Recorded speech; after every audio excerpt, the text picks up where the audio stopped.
Hey guys, we're at this job.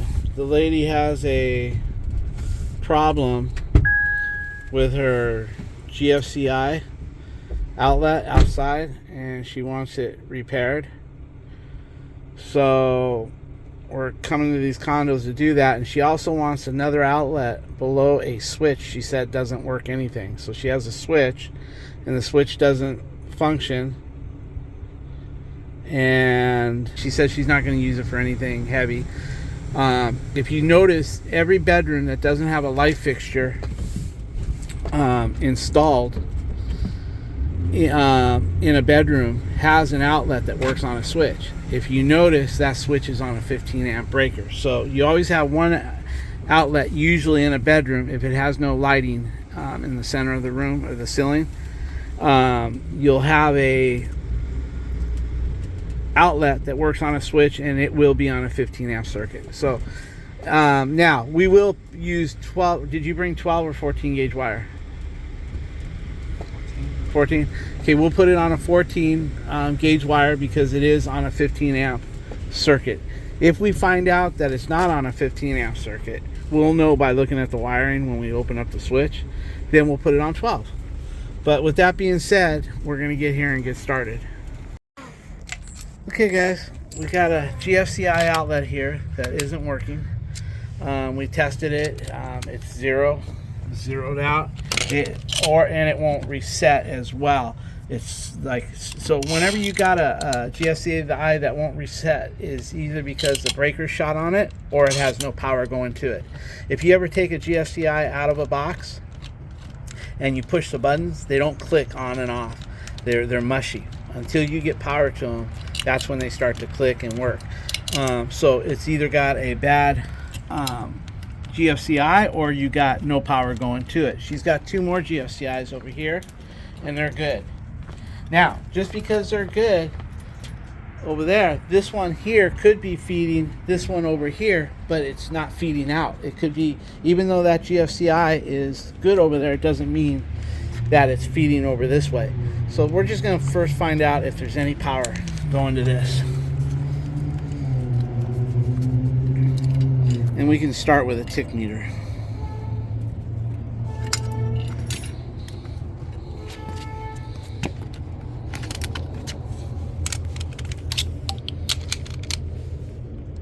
You could just hit it with a tick meter on the sides to see what we got. The sides are on the back. Oh, really? You can't reach weird. them? No, it's a different one. one. Yeah.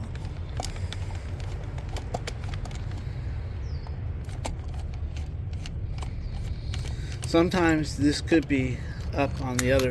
Okay, this is this is the end of the line for something. So go ahead and test those wires.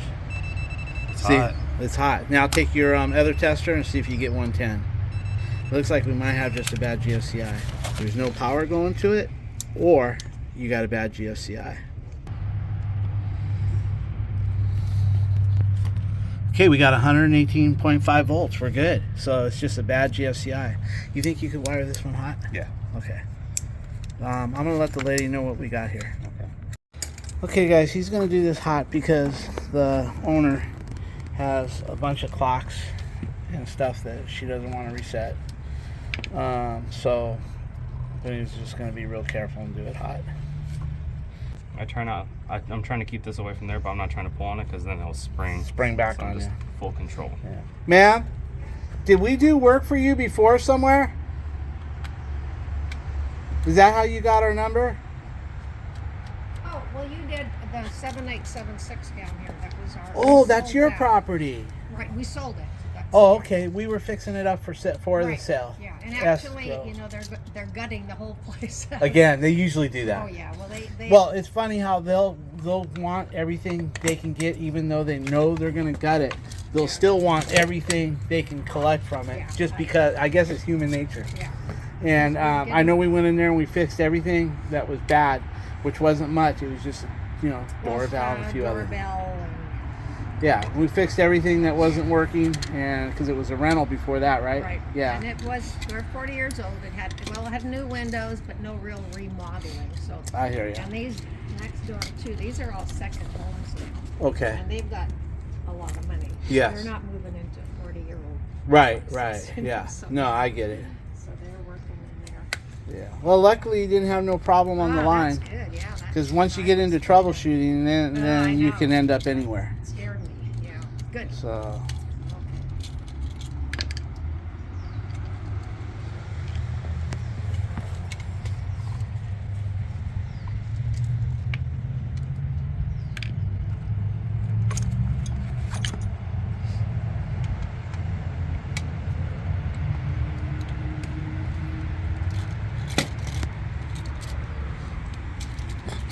he flinched.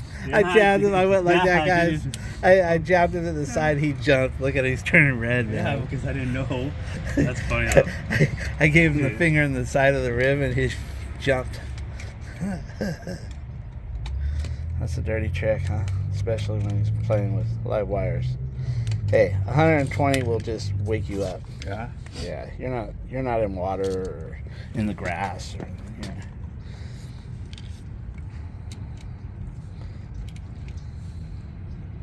Yeah, he jumped, guys. He flinched. Somebody's gonna be knocking us on YouTube for playing around.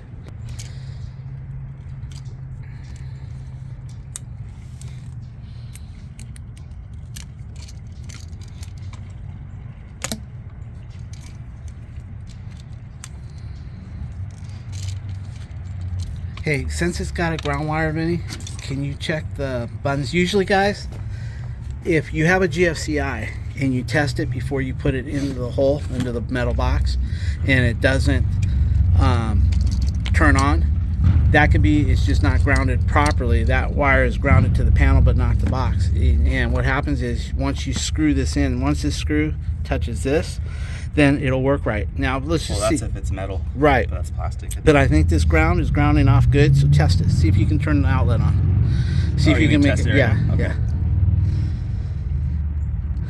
Now, see how it goes to green? Let's just say you were changing an outlet and see it's green. Let's just say you were changing this outlet and you went to test it before you put it in and it didn't work. Try putting your outlet in and putting the screws in. Sometimes grounding off the outlet, self-grounding it to the box. Some boxes are self-grounded. Some boxes won't have that ground wire right there. And what will happen is if you don't have that ground wire, that means your box is most likely grounded off to your panel with armored cable. So basically, if you're testing, it's not working, try putting it in or put a wire from here to here, and then you should be able to set it and make sure she's working before you put it in. All right, guys, I'm going to let him put this in, and then we're going to put her a new outlet. Just to reiterate, I don't know how to say that word, guys. Reiterate? I don't know any big words. Bitter. Anyway, sometimes you'll have a black and a white and no ground, but yet your box is the ground, because if that box has armor cable going to it instead of Romex, let's just say you got armor cable and you got your wires coming in loose through the armor cable, your armor cable goes directly to a junction box or to your box, which acts as a ground. Therefore, your box is grounded. So if you don't have a ground wire, you don't necessarily have to worry. You can still, as long as your box is grounded to your panel some way, whether it be a wire or whether it be armored cable with your wires passing through it, whatever it is, as long as that box is grounded, then your GFCI will work. If the box isn't grounded and you have no ground, chances are those two buttons won't work. Have to wait and you take it case by case. But in this case, was that Romex or was that armor? Romex. It was Romex. So in order for this to work, it would have had to have a ground wire like it did, because that box, I can tell you, is not grounded. If there's Romex coming through it and there's no armor cable or conduit, then that box is not grounded.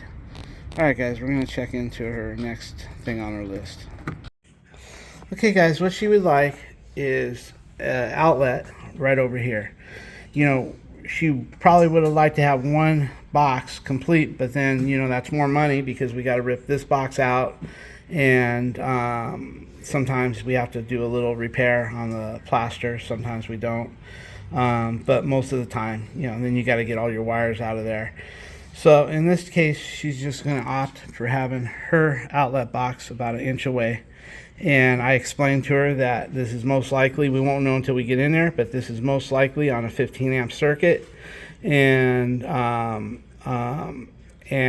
that's basically all she can get without running wires. You can't get it on a 20 amp unless you're pulling from another circuit somewhere or from the box.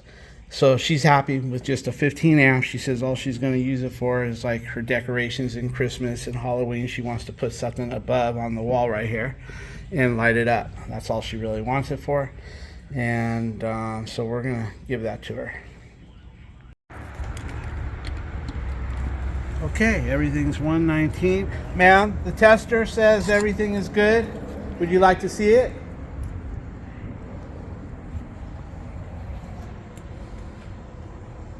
Lift the lid for her so she can see it. What the 119 means is that's your voltage.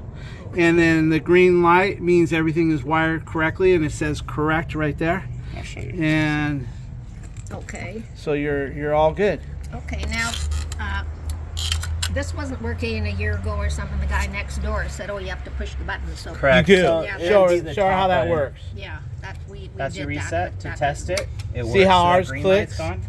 There's Oh, a little okay. square there. If you click the reset hard enough, you'll see the See, green yours was mush. When we would try to reset it, it was just mushy. That means it's a So bad. should that green light stay on? Always, it's always on. always. If you see, if you see light. You just go yellow, like this. it means there's trouble on the At line. night, Oh, you'll see the okay. green light, and then you know it's good. Okay, If it's so red, they all it's have tripped. a green light. Well, no, yours don't. These are better. Remember, No, I these- said I see. They're I pay a little bit newer. more for these, but This they're is what you had existing, Yeah.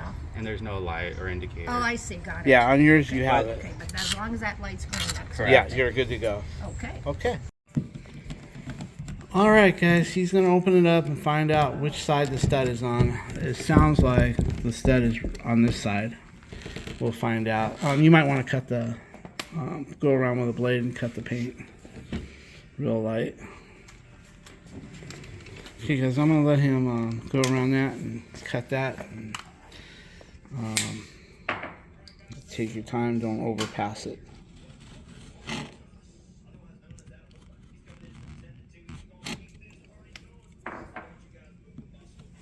There you go. Alright guys, we're going to get this off and then let's see here. Hello, how are you, sir? Fine, how about you? Oh, now I remember you guys when I saw him and I Go. Yeah, how you doing? good. How are you? Good to see you again. Good to see Hello. you. Hi. Vinny. The outside one was just a bad old. So they Oh. put a new option. All right, well, I got another problem. Oh, I stopped to talk to May and opened the passenger window, won't close now. oh, really? Remember we did that? Did I go to Lexus? Okay guys, he got the plate off and now he's gonna cut. He's gonna take the switch out just to see. This is a blue cut-in box. Looks like that box was added. We probably only had one wall switch there originally, and they decided to put. I believe this switch works their staircase light, and the other one works their kitchen light. And I think they probably added this box in here. So with that being said,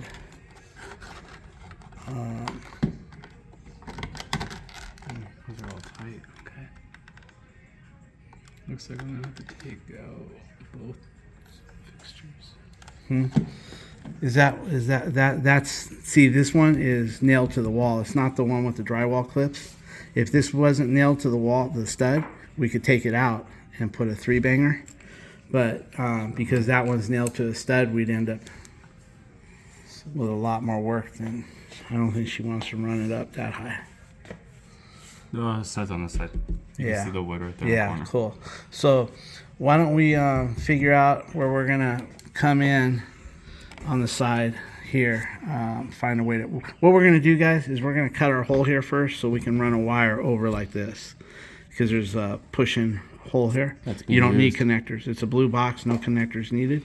So we'll just push in our Romex like this and put our box here. Okay guys, our plan of attack is to gut this because we need to, not when I say gut it, remove all the wires out, not remove all the switches and stuff.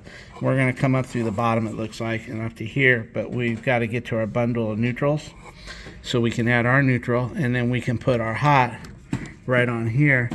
And we'll see once we get into it if there's any 12 gauge wires. If there's any 12 gauge wires in there, we're going to go for those. That means it's on a 20 amp. Okay guys, I'll keep you up to date. Okay guys, the most important part right now is the cut-in, because we don't want to see a sloppy cut-in. We don't want one box higher than the other, or lower than the other. And the boxes that they make back then are different than the boxes they make now. The boxes they make now are slightly smaller than the boxes they make then. So then he's going to measure off and try to find the center as perfect as possible before we do the cut-in. And then we'll go from there. Okay guys, he made his pencil marks. He's got it lined up the best that we can line it up. Hopefully the boxes will be a perfect match. If not, nothing that the eye can catch.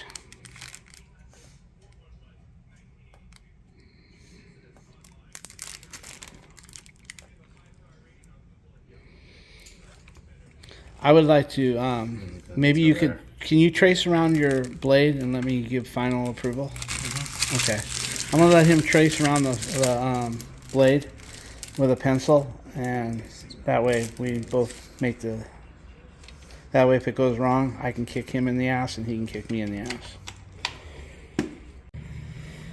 Alright, he's going to mark that box, and then I'll give it the second approval.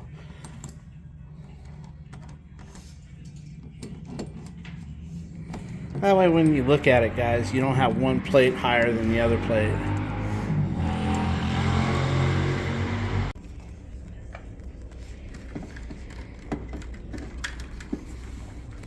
He's got it all measured out, guys.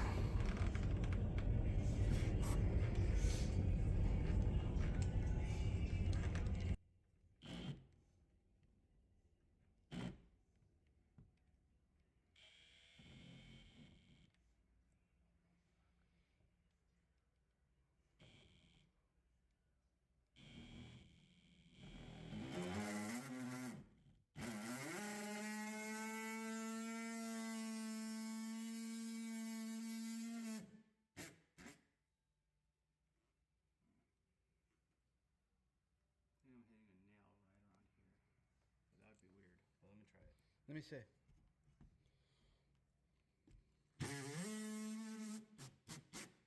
Good. Looks good, son. Looks real good. Okay, now try your boxes. That way, if there's any adjustments, make sure, because we can still make slight adjustments by shimming up or down by putting, if we needed to, Vinny. There's always, guys, if you're a 16th off or an 1/8 off and you can see it, you can put a shim here or a shim here and then relieve it a little bit there. Say if you're going to put a shim up here with a little glue, and then here you can relieve a little space. You can bring it up or down right now before you get the box in. So he's going to fit the box and see how it looks, and if he's good, we're going to sign off on it and get it done. If it doesn't look good, we're going to shim it up or down.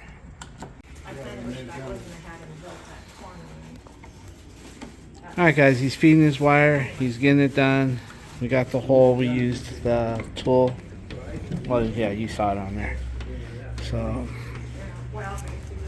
I'm going to let him get his wire pulled and then we'll take a look at things. Okay guys, he's got his wires run through 14 gauge, going to 14 gauge. And you see how these plastic boxes don't need connectors. Show him one of the connectors. So you just push down on it and you can make space. You push it, crack that, and then you get your wire through it. He's working on that one. Alright guys, he's getting his wires all wired up in there. Can't get this freaking ground on all those grounds. Oh yeah, he's got to put his last one's the ground wires, keeping all those together. He's got he's got the box loose so he can make final adjustments. He's gonna put this plate on first, and then he'll he'll line it up, tighten the box up where it needs to be so it's perfect, and we'll go from there. Okay guys, he left it loose and adjusted it, put it on there. It's perfect. right there. So he's going to tighten his box up right where it is. He's got to be careful when he tightens it. He's got to hold that box in place and tighten those 2 screws and cinch up that. I do a little at a time on both sides. Turn the other one a little bit too. it's already tight. Oh, it is? Yeah. Okay, good. I made All it right, nice guys, and let's see how snug. it goes. Okay, guys, it's all done. This looks straight. Hey, Vinny, this looks a little bit to the left right here, like this. Can you straighten that? All right, guys, we just got a little mess to pick up here, but once we pick that up, we're done. It's straight on the money, up and down and level to the left and right. For some reason on this video camera, it looks like it's going to the right, but it isn't. No. It's just on the video for some reason. Pardon me? All right, guys, that's it for this job. What do you Okay, guys, it's all done. Everything's done. Everything's cleaned up, looking good. All right. It's on. Yep. All right, guys, everything's correct here. 119, everything says correct on there. Good news. Where's the bad news? the check, I guess. All right, so the kitchen light works. Yep. Okay. Oh, yeah, that's that, and then over there. Okay. All right. We're all set. Oops. Hold on. All right, everything is there. Let's see. Yeah, everything is good, guys. We're all done. Okay, guys, we're at our second job. I'm going to talk a little bit more about the first job in a minute. Basically, this won't stop running. Now, guys, I don't waste my time popping this cap off and trying to clean it out. I'll spend 15-20 minutes in that, and then it still don't work right. Or let's just say I break an ear or crack an ear that I don't know about, and later on that thing flies off and floods the place. These things are only like $8 or $9, so there's no way I'm going to play with the cap. And then I'm charging him a service call, a minimum. And what's he going to get for his minimum service call? Clean the cap out and leave it at that? No. And we'll give him a new one. First thing I'm going to do once we get this off, guys, is measure it, because it was working there, good there. I could see the water level, the stain. So I'm going to make sure that before I put this one in, I make it to the same size as that one. Vinny's catching all the water from the tank. He doesn't pull the old one out yet because let's just say his bucket fills up too soon. He uses, Like this. yes, like this. I only did it just to show you. Yeah, there was still room in this bucket, but he'll leave that fluid master in there until he gets all the water drained out. That way he can start and stop the water flow. If you pull that thing out and throw it to the side and you can't reach it, then you may end up with a bucket full of water that overfills. So once he knows that all the water out of the tank is gone and everything's drained right, then he'll move that. There it is right there. Now what we'll do is we'll look at it and we'll measure it to be the same size. Okay, guys, just roughly, I'm not going to measure it for you guys, but you can see that we got, yeah, hold it. You can see we got it the same size. Rubbers and rubbers yeah, we go touching. from, yeah, we go rubber to rubber, and then we go to cap to cap. And as you can see, it's almost right on the money. You know what's different though, Dad? But The buoyancy lever. that don't matter. We'll It's gonna adjust sit that. differently in there. No, I think that's because it's not adjusted right. If I adjust this to the half mark, you might be the same as that. See, they're on different buoyancies. Just get, I always trust remember, you, hon. just trust in what I say. Just always get the cap to cap And then and the rubber to rubber. Okay. All right, always, guys, this one will come with it adjusted way up here. I never install it that way because you don't have no play. So I always bring this float to the midway point right here. That way now I have adjustment up and I have adjustment down. And Vinny was concerned about the buoyancy float. It doesn't matter because once you adjust this to that, it's the same. He just saw a difference and he didn't realize that one's adjusted differently here, but they're the same things. So we're good. Anyway, always put that buoyancy float in the middle. And guys, when you install these, make sure that nipple is not facing that way to the back. It makes it hard for you to put the hose on. So we're going to put the hose on now. Here.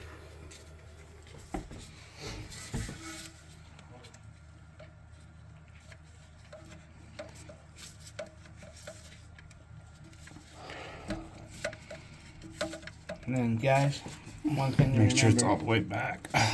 One thing to remember, yeah, it's all the way, is some of these have a hose thing in it. This one does. Let me see if I can zoom in on it. See that little thing there? That's made for this right here that you can go right on it. But to be honest with you, I don't like it because it's such a short little nipple right here.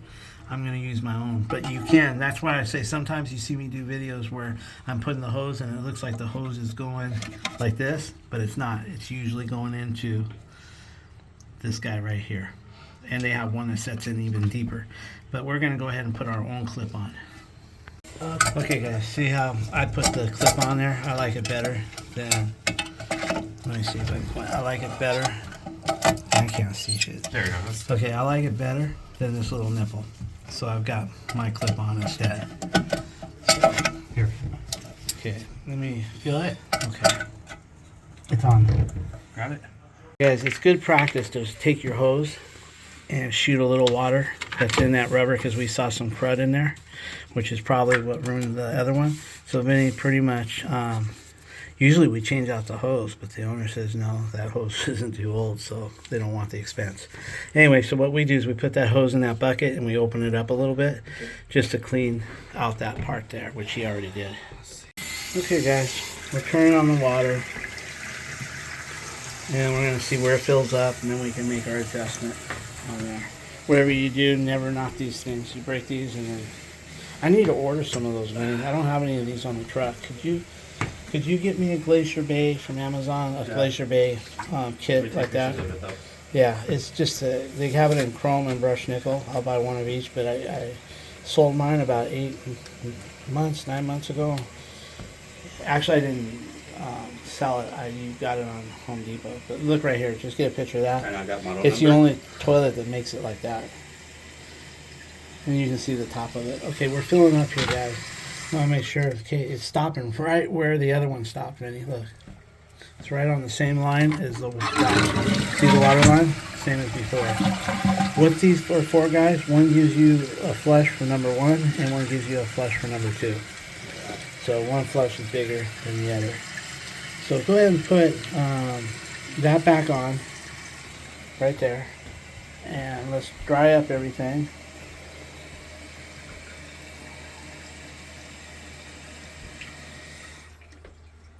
And go straight down on it. Yep, now it looks good. I never like pushing these guys by my hands because I let people wipe their ass and go through the toilet paper and then they're doing this and that. So I always put a little, I'm just squeamish. I'm squeamish that way. That's good. Yeah, Now do, that's for number 1. Now it says number 2. As you can see here, it has One teardrop. 1 teardrop, 2 teardrop. So once it fills up, we'll hit the 2 teardrop. And we'll make sure there's no leaks underneath and we're done.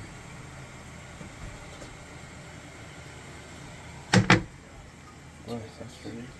Yeah. Okay, throw the, go ahead.